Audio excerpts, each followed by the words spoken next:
welcome to another episode of the world famous Lume Plotters. Yeah. So we started this year with really, really nice. I mean, we have fantastic download numbers. We are growing. It's nice to see that. It's really amazing to see that people really like our drivel. Yes, apparently, because some of them are not exactly the, I sometimes we just talk, right? And I'm always thankful that people want to listen to us talk, because sometimes it's unstructured. Sometimes we go off, but all the time we go off on tangents, and we appreciate you bearing with us. Yes, and I think sometimes it's if it's reasonably about watches and something closely related, it's quite interesting for people to listen to that when they're doing other things, chores in the house, or walking the dogs, or driving their car, or whatever they might do. So it's a nice being part of the conversation. And I'm sure they're shouting at the speaker every now and then when they say like, "Oh my God, Ralph Martin, that's rubbish."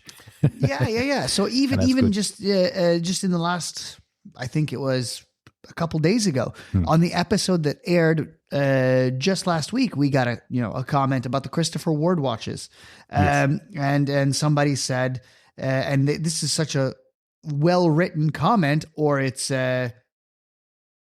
entirely ChatGPT. It could be either one these days. You really don't know. But somebody commented, "Totally on board with Christopher Ward. These are the most underrated treasures, fusing Swiss accuracy with British flair. My Sealander GMT's dial is a subtle globetrotter's ally for daily hustles, while the Super Compressor Elite thrives underwater or in meetings. Its twisty ring fending off all pressures. Both deliver grins galore, tough, stylish sidekicks that over-deliver.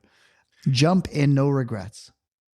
I don't think that is ChatGPT. That was somebody. Or somebody very just has a very ad agency lingo, because this is something. Otherwise, it's Christopher Ward themselves listening to our podcast. Like, we should comment on this. Yes, it's very well written. I mean, that is very, very well written. But it sounds a bit like an advertisement. Yes, I agree. It does, very much so. But this guy has also commented before. This is on Spotify comments. And this was a couple weeks ago when we talked about what is a field watch. And he wrote a whole big paragraph about that one as well. So it's nice to see people commenting and interacting, because clearly, oh, for sure, we don't want to be just by ourselves. We want to be, we want to listen to our listeners as well, right? So you have multiple ways of doing this: Instagram, Spotify, what else?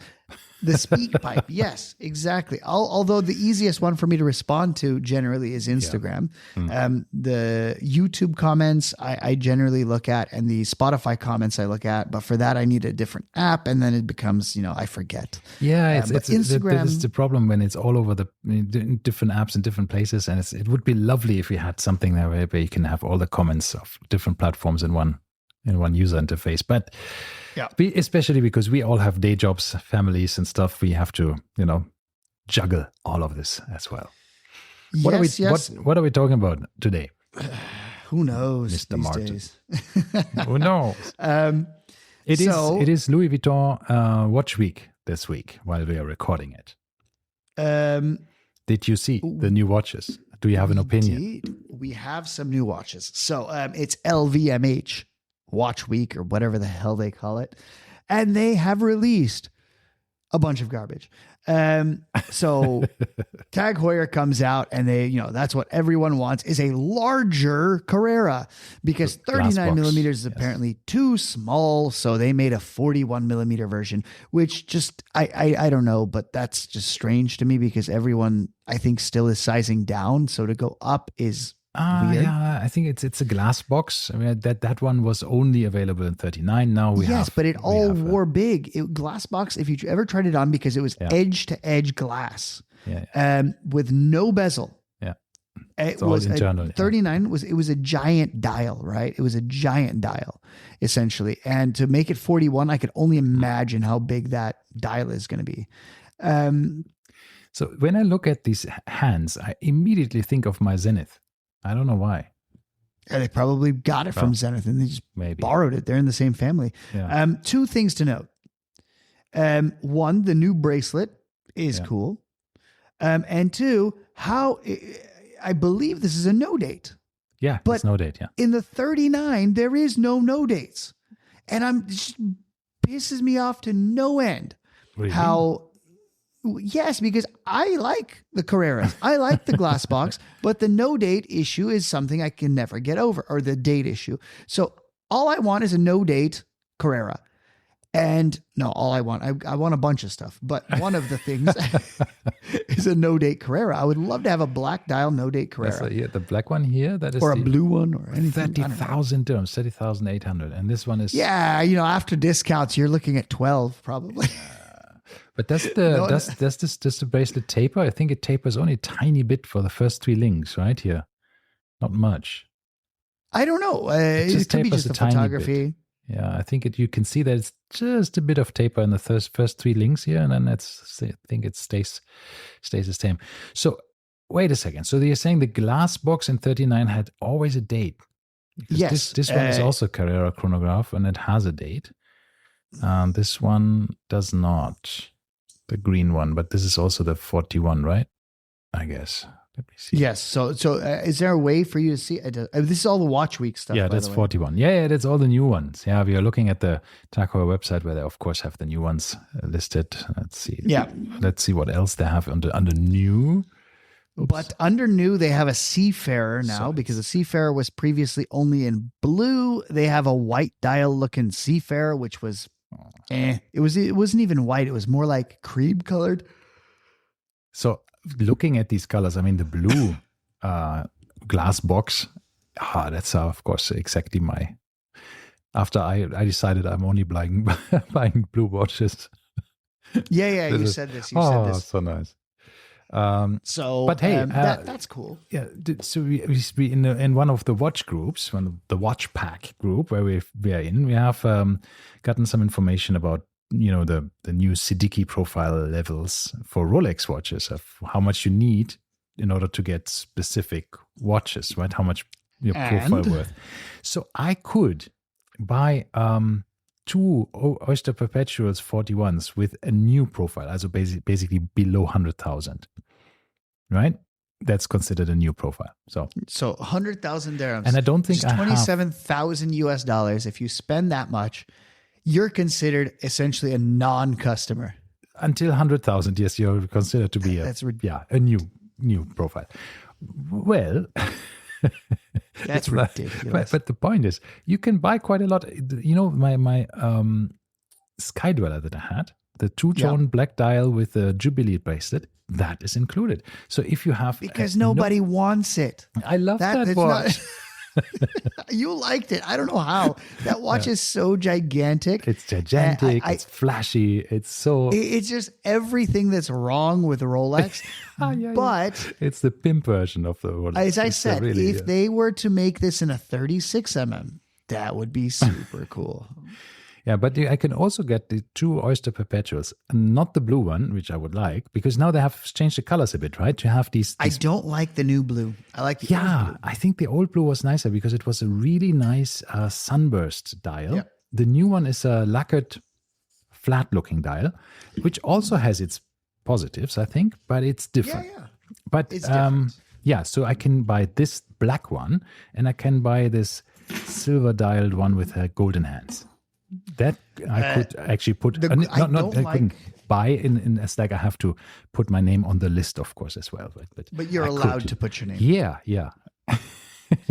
Let me say about the blue one. The blue one, I like the old one better. However, the old blue was the same color as the Datejust blue. So I think they changed it to make it different. Yeah, maybe. The silver dial, I hate that they made everything on it gold. The hands are gold, the indices are gold.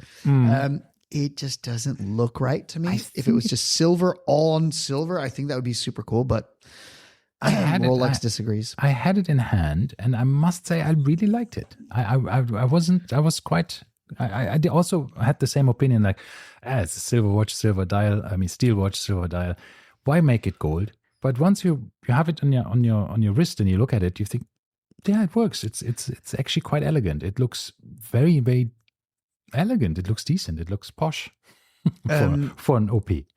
Really, really nice. Well, it's kind of like, the gilt dials on Tudors. At first, I was thinking, and then after a while with the Black Bay 54, I'm thinking to myself, you know what? Like, if it was silver, it wouldn't look right. Yeah. Like, you need that little bit of color play, I guess. I don't know. So I think that's exactly what I think of with that. And it's just looking at the different models. And I see that TAG Heuer has, even for the normal Carrera 3-hand automatic day date, they are now using a special Celita movement. Right? So this is the TH31-02 movement.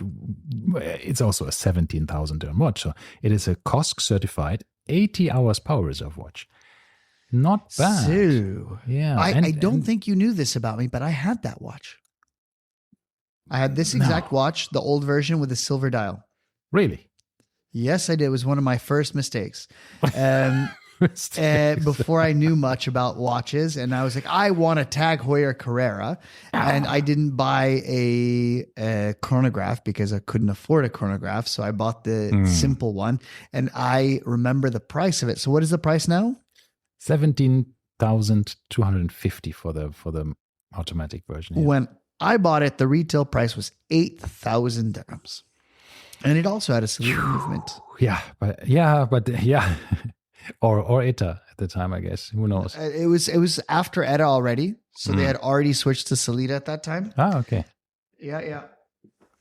So and the reason I know that is because I didn't know what any of this meant. Yeah. So I had to do a lot of research into figuring out what is an ETA and what is a Celita and why does it matter. Yeah, and this is Celita AMT, so that's their special movement, their advanced movement technology, or whatever AMT stands for, branch, which makes custom movements for brands. And obviously, they use the base of that movement is, as far as I can see, is a 2836 because it's a day and date, right? I guess. Can't be sure.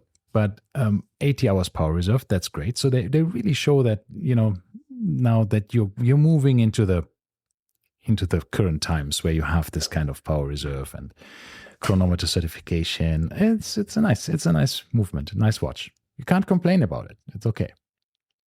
Yeah. It's a TAG Heuer. The problem is TAG Heuer wants to be, in a place where, this is directly competing with a Tudor from a price perspective. It is. We always thought TAG Heuer and Tudor are actually competing. But TAG Heuer had the tendency to be a bit cheaper in certain areas, right? And then expensive on the other side, because TAG Heuer does so many things. They do these split-second chronographs for 150,000 dirhams, and they do these flying tourbillons for 250,000, whatever. There's a lot of, let's say. Yeah. And then they have quartz, Yes. whatever is for 5,000 dirhams or 8,000 or however much the quartz F1s cost. It's very interesting. And I do believe that they have some issues figuring out what it is that they're trying to do. And especially with the F1 sponsorship now, it's not looking good for them. Like they're just all over the place. Yes, and you would think that they had a bit more, focus, because we see that just like all different areas are being pushed. The Monaco is being pushed, especially in the first year, right? We had plenty of new Monaco versions out there. Then we had the Carreras. Then we had also the Formula One, the original Formula One watches, right? Of course, coming out at every other of the Grand Prix. I don't know. Now we have the CEO. What is his name? Pin. Last name is Pin. What's his first name? Something with J. I forgot. TAG Heuer CEO. No idea. Not Nikita Mazepin. Not Julien Tornare. No. Antoine. Sorry, yeah. It was Julien Tornare, and he was there until 2024 or something. I don't know. For 15 months, Antoine Pin was was the CEO, and he now left, and his successor is not yet announced. So he has stepped down after only 15 months. And we've just seen him on Dubai Watch Week giving speeches and all of his stuff. And he did a very good job actually there. And he's the one that relaunched, the Formula One, which seems to be the only thing in the TAG Heuer catalog that I can say like, the price point sucks, but at least they had a vision with what they're trying to do, right?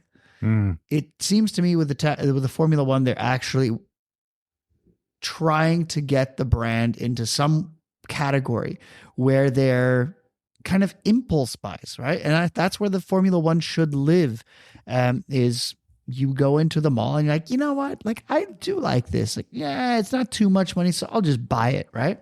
Yep. But with 8,000 dirham price tag, I don't know about that. But with 4, you're much closer to somebody collecting them, buying multiple. Absolutely, collecting them, and maybe even like more of an impulse buy for people who have a bit more disposable income, who just say, okay, 5,000, I just take it. Yeah, on an airport, flying or whatever.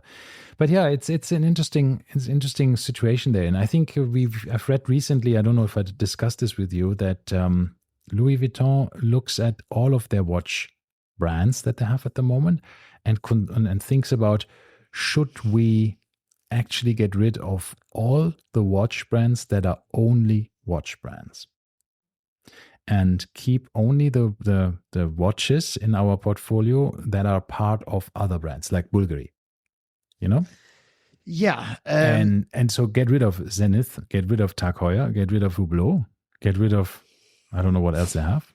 I think that's it, right? No, yeah. Is there more?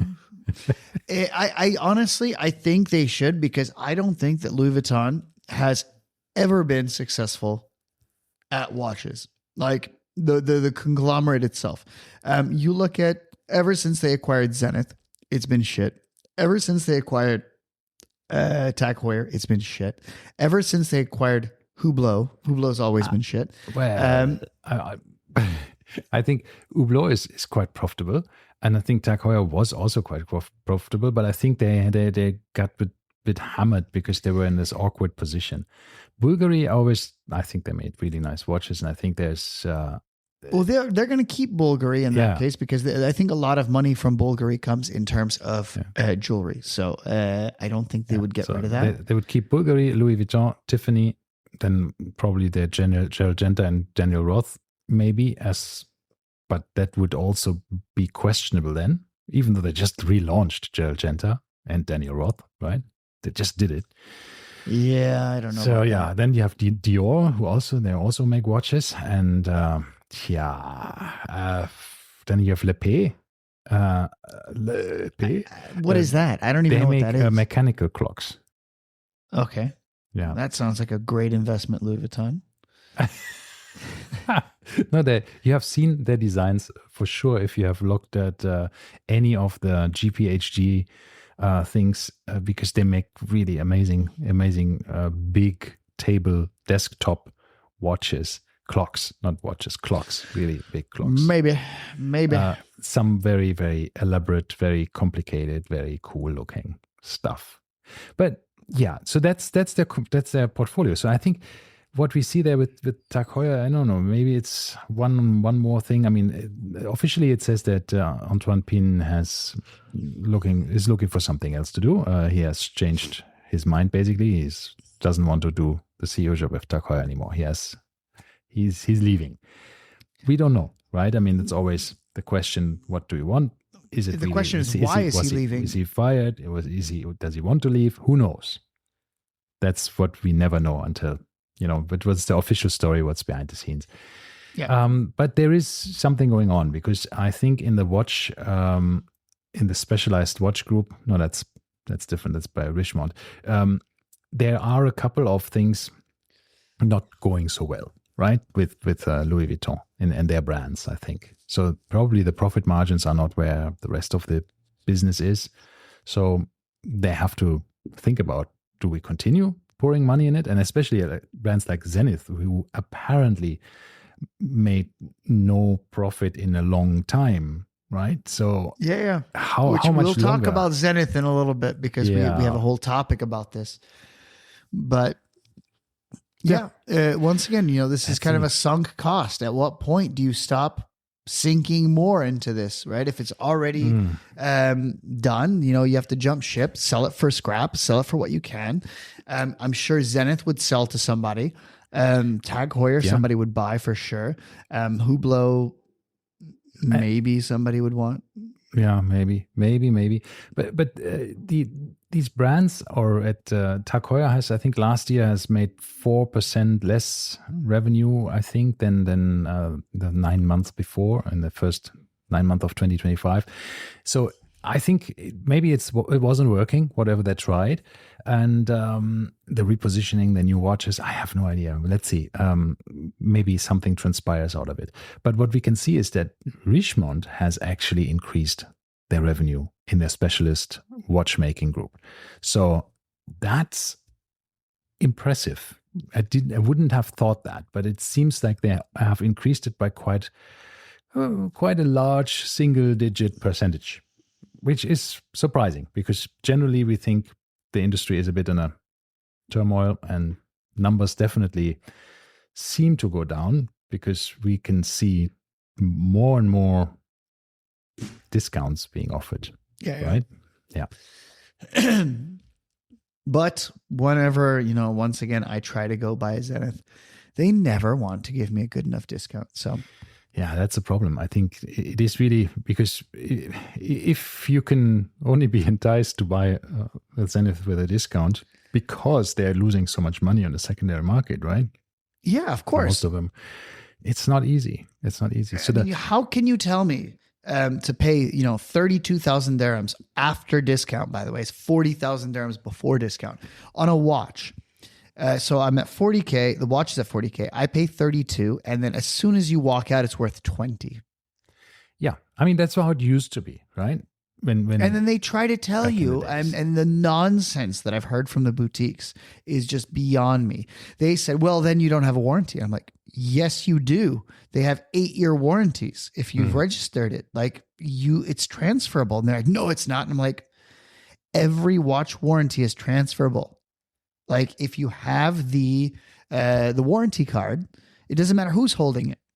So they're trying to get people, they're trying to give people misinformation in hopes that you will avoid the secondary market, which is, I think, absolutely ridiculous. Trying to FUD you, fear, uncertainty, and doubt.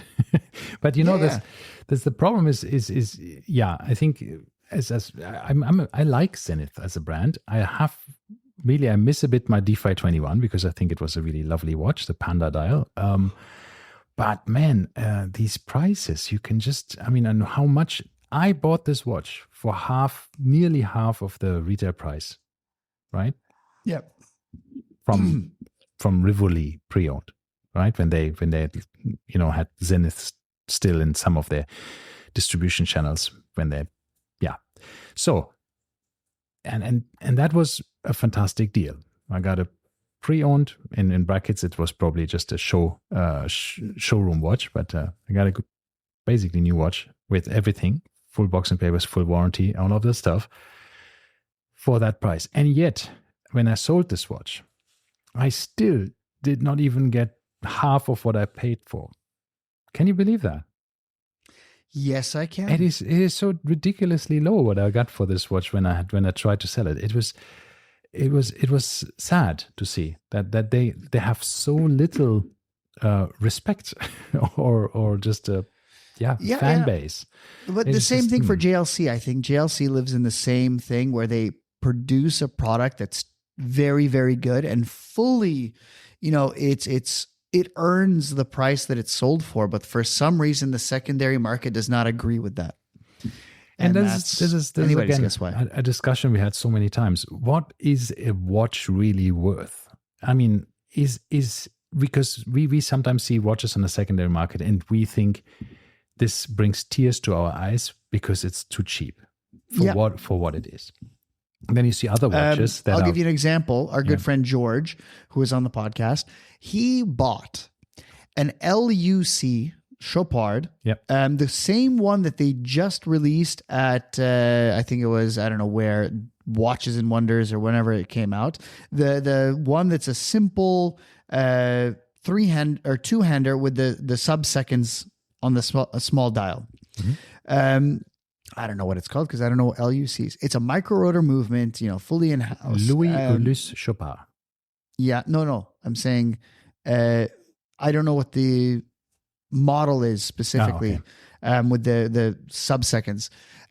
But I know that retail price for the stainless steel model was something like, I think it was, 50,000 dirhams.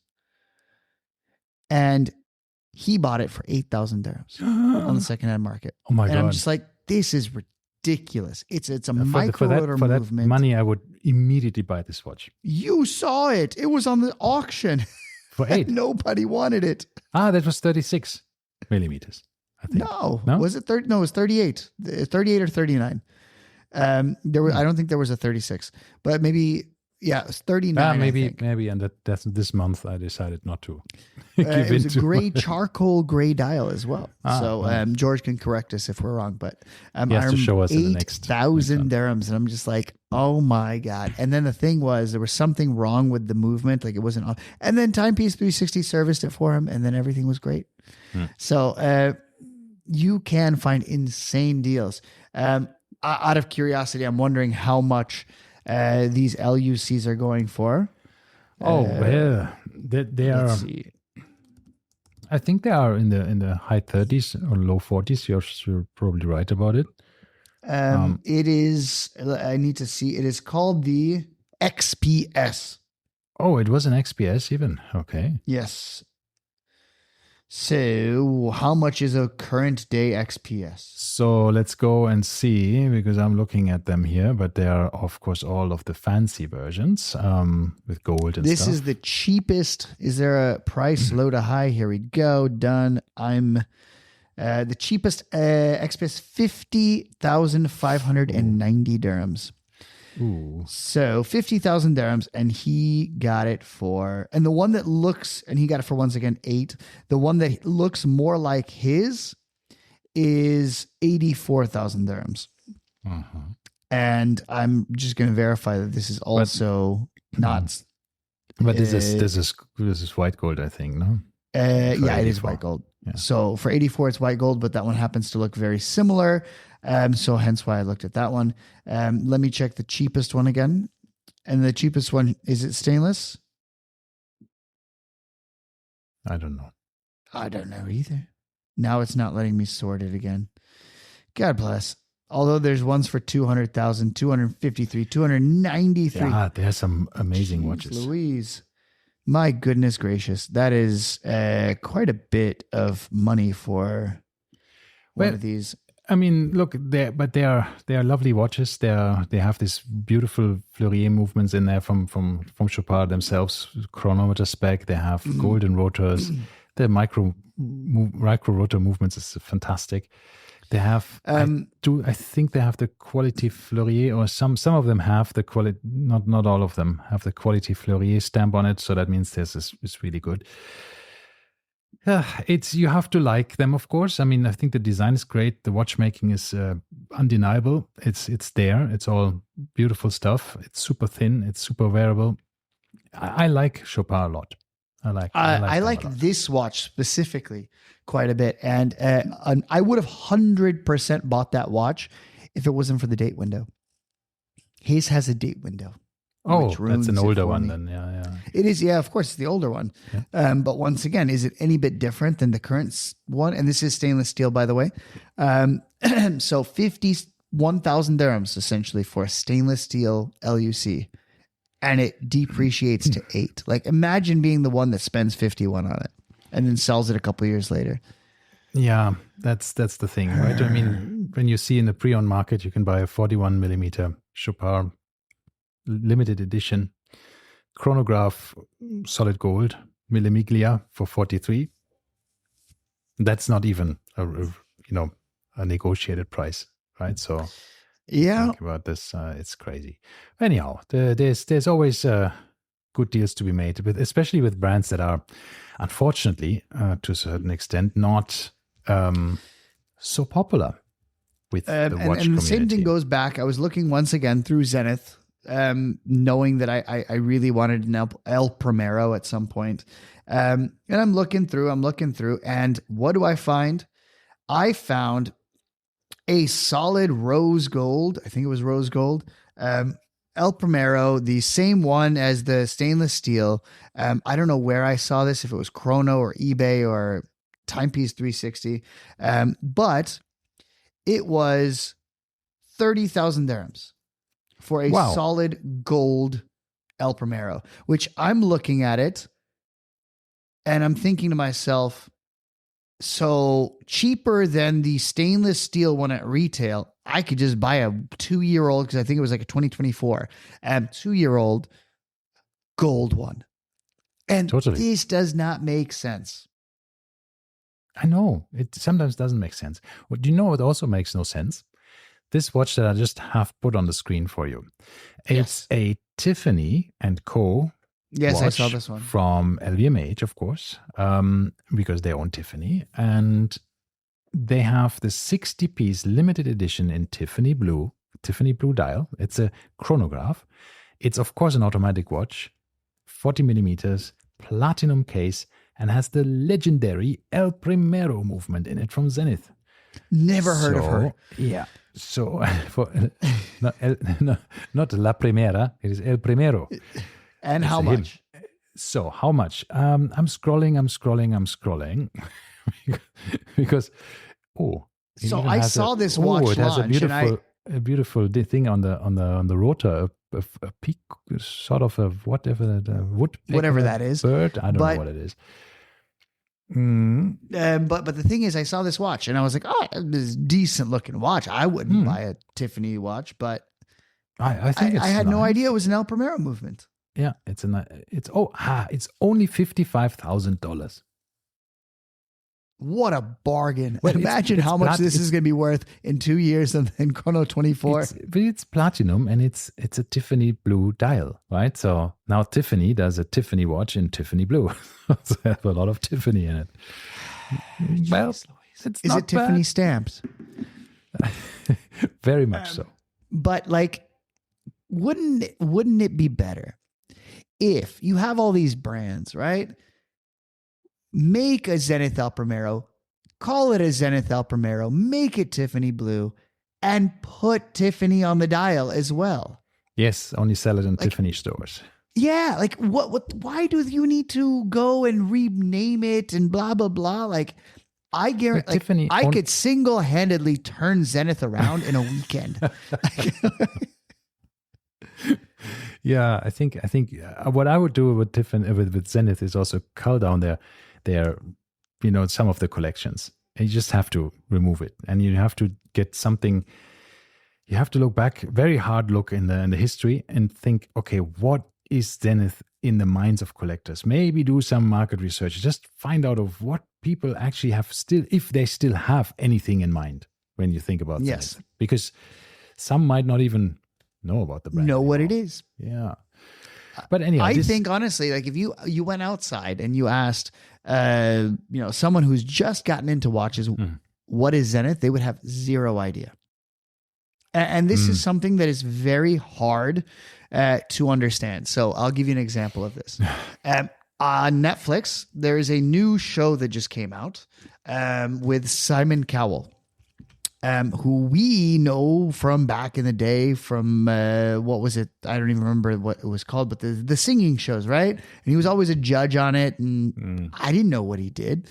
But his idea was that he wanted to build a boy band. And then the series follows him as he goes through and picks people and the problem is, on the very first episode,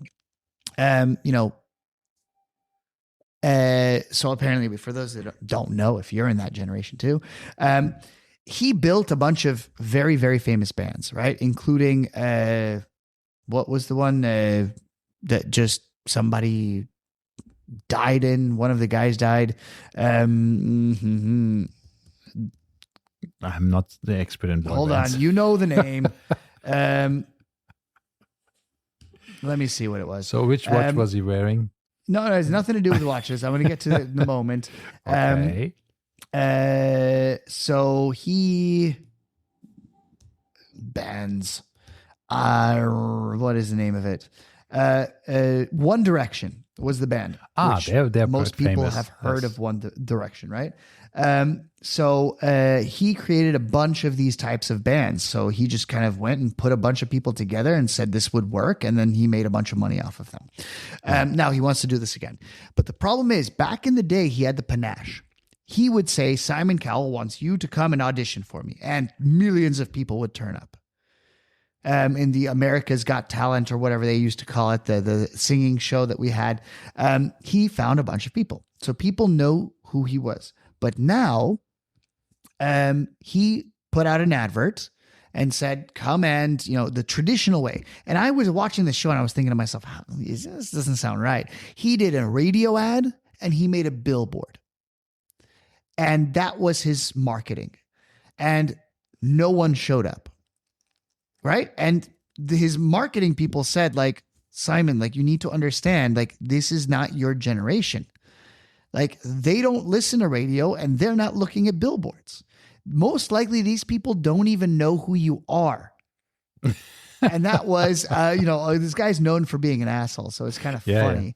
Yeah. But he agreed, and then he went and did a bunch of like Instagram reels with famous people and like stuff like this to get into the eyes. And then all of a sudden people started showing up and auditioning. But in the same way, Zenith thinks they're still relevant and popular. But I think in the modern watch collector's eye, they're not even on the radar. And Zenith needs to understand this. Yeah, they have a very uphill battle to fight, I think. They do. I mean, they're apparently, and I'm not sure if that's true, I mean, they have a lot of their own boutiques, right? And they sell 11,000 watches or so. Look, other brands do the same. I mean, in the same amount of watches they sell, like Moser and others who sell very few watches, but they're quite successful with it and profitable. But and growing, and then you have Zenith going down from like 25 or 30,000 to 20,000 to 10,000. That sucks, right? I mean, it's just not. It's not cool to see a brand that had no reason to actually fade away like this. But I think it's a lot of bad decisions. I think a lot of Zenith looked like Hublots. At some stage. Ignoring those Zeniths that looks like Hublots. Another thing that they keep doing is they keep doubling down on what they're already doing. Yeah, but bless me. But the thing is, if your business model is not working, as was it doing more of it won't help.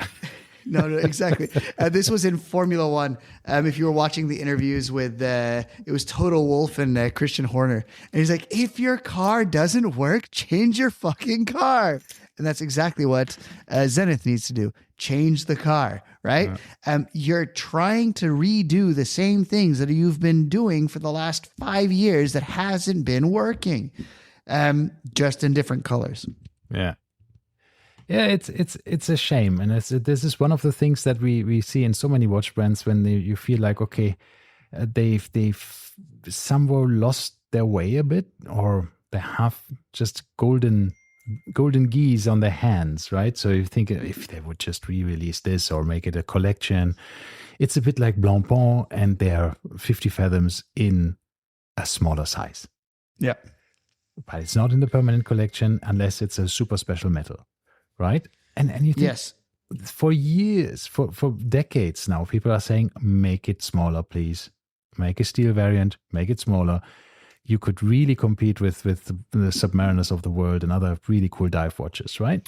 Yes. But like, they don't. For instance, they don't care. There was a glimpse of the Defy, what do they call it? The Defy diver. You mean Zenith now again? Zenith. Yeah. I'm back to Zenith again. Okay. But Zenith made that Defy diver. Yes, I don't know yes. what the hell it was called. The 600 or whatever. It was 600 meter water resistance.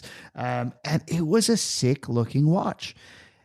But then the price is like once again ridiculous. And you're like, yeah, nobody's going to buy that. And this is the problem that they keep having is they think that they are worth more than they actually are. And there's nothing worse than that, is not knowing your worth. Yes, I think when the spread is too big, it's a bit like these other brands that we have. The not Extreme the spread. Diver. It's not even the spread. The Extreme Diver, yeah. It's not even the spread, because I think I don't know what their cheapest watch is. Yeah. Do you know what the cheapest watch is? I have no idea. It must be a 46,000 dirhams for the DeFi Extreme Diver. Yeah. So that's a lot of money. That's a problem, and it's with the rubber band, right? And it's if you have, I mean, I think they start at also $10,000 now. Show me the cheapest. Is there a way for you to look at sort this for what is the cheapest watch? Filters here cannot filter all watches, unfortunately. But if you look it. at DeFi Skyline, I think it starts at 37,000. DeFi Revival at 30,000, and I think that's the cheapest. Look, the Chronomaster Sport 45. I mean, Jesus. What about the pilots? How much is a regular 3-hand pilot going for? There we go. There 31. it is. That one. So that's going to be their cheapest watch, I'm guessing. No. We had the 30 for already here. The Revival here was 30.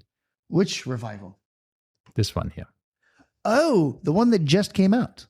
That's ironic. No. This is the one that literally just came out a couple days ago. Yeah. So hold on. Do you think that they are... Okay, can you find me... There's a black version of this. A DeFi Revival Shadow. Can you find me the price of the DeFi Revival Shadow? Because if this is cheaper significantly than the DeFi Revival Shadow, which is the same thing in black, then that means maybe, just maybe, they have realized that their prices are too high. So let me see what else they have here. I have to scroll. I hate these websites that are repopulating. DeFi, what is it? What was it that... It's an all black. Do they not even have it anymore? Revival. No, here. Now there it is right there. Shadow is 31. Right there. 100. So no, it's the same price. So this is titanium, remember? And this is PVD titanium. So it's 1,000 dirham. They have the steel versions for 29. So that's even cheaper. The older ones. Yeah. That's the thing. Yeah. For a 3-hand watch. I just don't get it. And then once again, they have the Revivals, and then they have the modern ones, and they're all in the same name. So it's just so confusing, because if you look at they had an orange diver somewhere. If you keep scrolling up, there was their orange diver. Keep going, with the orange bezel, orange right there. Boom, top one. DeFi Revival. Yeah. But everything is called a DeFi Revival. And this is a dive watch with a dive bezel. And that's correct, yeah. I'm so confused as to, so is this, what type of Revival? What type of DeFi? And the other one is the DeFi Revival Extreme. And this is the old school version, right, of that. So they try to make modern watches and then retro reissue and I think watches. That's one of the problems. Hey, this is a DeFi. What is a DeFi? And then you look at this entire list of DeFis that we had here, which is around, I don't know how many there were. Hundreds of watches. And they're just everything from a Hublot lookalike to this vintage 37 millimeter thing. You have the nice, I mean, it's fine to have different variations with ceramics and skeleton dials and all of this stuff. But then you have the DeFi 0G for 800,000 with which doesn't look like a DeFi, has a flying turbo on it. It's just weird. Right? It just makes very little sense to have this all. It might be historically okay, but it's just a hodgepodge, I think. Right? It is a hodgepodge. And then you have a DeFi chronograph that is not like the DeFi Skyline chronograph, but looks completely different, like these ones, right? And the DeFi, I don't know. It's too much DeFi. Or DeFi. Yeah. So they have the Chronomaster chronograph, and then they have DeFi chronographs, and they look the totally different. And Yeah, it then they have a it DeFi upsets 21 me. chronograph if they still have them. I don't know. And then they have the extreme ones, and whatever. It's too many. I'm just so angry at them. Right? It's such a good brand, and I would love to own one. And I feel that I'm not going to, because they won't. They won't get their act together in time. And who knows if they're going to go out of business. How many watch companies have gone out of business? A bunch. And how many units do they sell per year? What did you say? 11,000? Well, that's what the latest rumor was, that the sales dropped to 11,000, but they were in the 20-ish range. So as far as I they understand. have about 11,000 Defy models right there. So they just sell one each and they're good to go. Like, they've taken the picture and that's the only one they have. And then they just sell that one. I don't know, but this is their selection, their catalog. The size of it is absolutely way too big for how many watches they sell annually. Yeah. I just asked our wonderful AI if they can figure out how many watches Zenith sold in 2025 and 2024. And it's thinking. Yeah, that's the problem. Anyway, while we wait, we forgot to do something very important. Yeah. What are you wearing today? Yes. So I'll go first today. I'm wearing my Grand Seiko, my only Grand Seiko left in my collection. The SBG W231 on a lambskin strap. Or sorry, goat skin, not lambskin. Goat skin strap. Yeah. Yep. Half of it went to biryani and the other half went to the strap. Did you do it yourself? Yeah, exactly. I did it at home. I think yeah. And what about you? I am a bit boring because I'm again wearing this Tudor Ranger. But it's a good watch. I'm very surprised of how much I like it. Boring is good. I mean, that's why I bought it, because of course I like it. But man, I wear it all the time because it's just so legible, so nice to look at. I think probably the 40 millimeter Explorer is like your the natural next step, and that's it, right? That's the one super one. That's it. That's all you need to fulfill your fantasies. No, of course. Oh, here's the 2024 estimates is that they sold 24,000 watches, but yeah, and then again, this is apparently the sales have been dropping quite substantially, but who knows? But in 2020, they sold 11,000. That's true. But they also, what I heard is that people rumored that in 2025 it wasn't much more. So I don't know if it's true. Maybe it's not true. It's just a rumor. So you cannot know. It was when the rumor came out that Zenith is on the chopping block and they're looking for a buyer. I think, it has been sort of diffused by the Arnaud people who said then, it's actually no, it's not true. But who knows? I mean, there's always, where smoke is fire. So maybe they're looking for a buyer. That doesn't mean that they are urgently want to sell it, but maybe they're just thinking about it. If there's somebody making the right offer, then they might sell it, right? Otherwise, they continue running the show. Yeah, I think the thing is, once again, the nameplate Zenith, I don't think it's worth very much. If you know the history of Zenith, they started making TVs back in, I think it was the 40s, 30s, 40s. The brand Zenith watches, I don't know that they were bought by the company that made the TVs. That was in America. No, they weren't bought. No. Story goes, they stopped making the TVs and started making watches at some point. I think it was different. Let me see. I will look it up. Because they make watches since 1865 and there was no TVs at the time. No. It's a long time. Let me see if they made. I will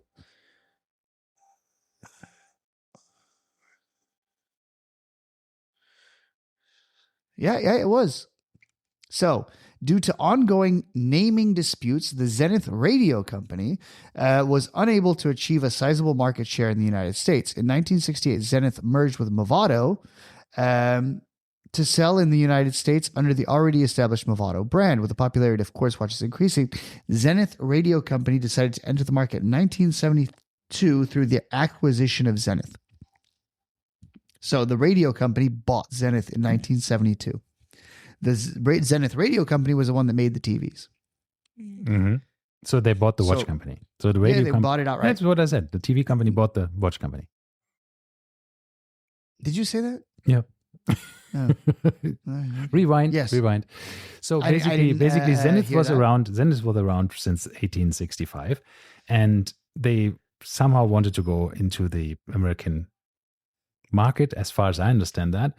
And they couldn't arrange because there was a TV company or radio company called Zenith at the time already there. And then they, that didn't work. And then somehow then the radio company just said like, let's buy them. And then they were part of them. Well, and this is funny, by the way, that the fact that it said that the way they entered the U.S. market was because of Movado, right? So they partnered with Movado. And there was... If the all blackout version of the Zenith, the one that I am looking at, the Chronomaster Sport or the Chronomaster Revival Shadow, that was never released historically. It was a prototype watch. And that prototype watch, for some reason, story goes, was marked as a Movado. And that would be why. Which is, I think that's super cool, right? Like to have a Movado branded Zenith, that's pretty neat. See, there's so many nice watches. There's currently one in the auction, but I think it's a Octo Finissimo. I don't know, Octo. It's just Octo Chrono, right? Yeah, there's only Octos. There's no Finissimos. For like 8,000 dirhams or so, first bid, and that is actually a chrono version, and that has the El Primero movement in it, the El Primero 400. So if you like a Primero movement, if you want to have a Primero movement, that's a very good way. Unfortunately, the watch, I looked at the pictures, it's pretty, it's not in the best condition, right? It was heavily worn. But if you want that kind of movement, that's pretty nice, right? Yeah. So now I'm also I have the entire history of Zenith now. So from ChatGPT, for Perplexity, but also AI. It's from 1865 to 1920. It was just family private ownership. Then from 29 to 60, it was a publicly traded company at Zenith SA. Then 69 to 78, it was owned by the Zenith Radio Corporation. And then from 78 to 84, they were bankrupt and sold to some investors. And then from 84 to 99, they were revived as an independent watch brand under Swiss management. And then from 99 onwards, it was acquired by LVMH from Richemont, who bought them before. So funny enough, Richemont sold Zenith. Didn't see a future for Zenith in their own portfolio, interestingly enough, and sold it to LVMH. But this is the thing is, once again, how do you not look back at your own history and say, yeah, we went bankrupt, and now you're thinking it's not going to happen again? Like, they're making no effort whatsoever to try and mitigate this. I think, they have something to do. I mean, this turned into a Zenith episode, but it's an interesting topic because also it shows you and me really like the brand. We like them to succeed, and it's sad to see if a brand struggles that much and tries to figure out their identity, and it just looks like they have watches coming out that, I mean, I don't know if you saw this 1D5 with this two-tone thing. I don't know if you saw that. But which one? I'll show you. I keep hitting my own head on my microphone. Okay. This is the third time. So if you hear a thud, that's what that is. That's hideous. It's hideous. It looks like an Invicta. It does. It How much reminds does it me cost? immediately of an Invicta. It costs 131,000, but it's out of stock, so we are happy. It's only 50, So 50 it's sold pieces. out. Sold out, lapis lazuli dial, but still sort of skeletonized, which is also something where it's like either skeletonize it or don't. But this is really, it just makes no sense. Halfway in the, in the middle. It's just like, yeah, you're not showing me anything that is actually worth seeing from the skeletonization, because in the middle is like a clover leaf full of the subdials. So you cannot see anything that's happening there. I don't know. It's just, I don't know who designed this watch. I mean, if you designed this watch, it might be not so bad, but not for Zenith. I think, at least. But maybe this is the issue. Once again, as we said, there's too many cooks in the kitchen, right? That's the saying. But also, I don't understand two-tone, and then you just make just a bit of a bezel ring and two sidebars in gold, and the rest is steel. What is that? I don't understand. And then you say it's a lapis lazuli dial, but only like half the dial is actually there because the rest is skeletonized. Yes, it's like, what is this? Why is it? Why? I don't understand. This is when you just, and especially if you look at this watch here with the rubber strap here. And it's even uglier. Yeah, it's just like, oh my God. It's just, what is this? This is like I mean, sorry to say, but it's like, that's an Hublot. That's what Hublot should make, not Zenith. Right? You have to. I have nothing to say, because you have to. Where is the Zenith identity if you from a distance cannot differentiate it from a Hublot, because it just looks like one. It's weird, and that's why I think. Yeah, I just want to say we actually care for Zenith. That's why we are so passionate about it. Yes. Okay. Anyway. It's sad. It's sad to see such a good brand. Yes, it is failing with no regards to their future and no real thought put into what they could possibly be doing. Yeah, and then now we have same with TAG Heuer, where I thought, woof, that's now new CEO. Yes, everything is good. Lots of money pouring in, lots of investment coming in. Now they are, and I thought in the beginning, the ads placed for Formula One. Correct, I mean, you think that's going to bring a whole bunch of they got Carole Forestier-Casapi from Cartier, right, as the movement director, and they made amazing movements, right? But then they put them in absolutely ugly watches. Yeah, to a certain extent, I think some of the watches are nice. They're just also too expensive at TAG Heuer, right? It's just like.